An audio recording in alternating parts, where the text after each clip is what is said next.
ఇంతమంది మీరుండంగా గులాబీ దండుకొచ్చిన భయమేమి లేదు, ఇబ్బంది ఏం లేదు. మంచి నాయకుణ్ణి మీ అభిప్రాయం మేరకు, మీ అందరి ఆలోచన మేరకు కేసీఆర్ గారు మళ్ళా అచ్చంపేటకు పంపిస్తారు.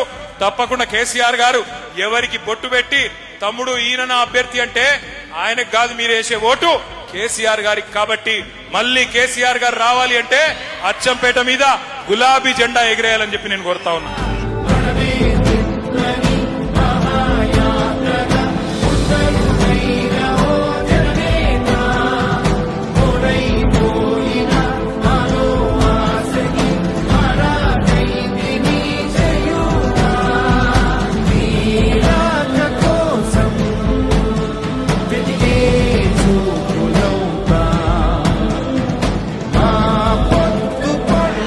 అన్ని పిడికిలు లేవాల. దయచేసి జన గర్జన అంటే గర్జించాలా.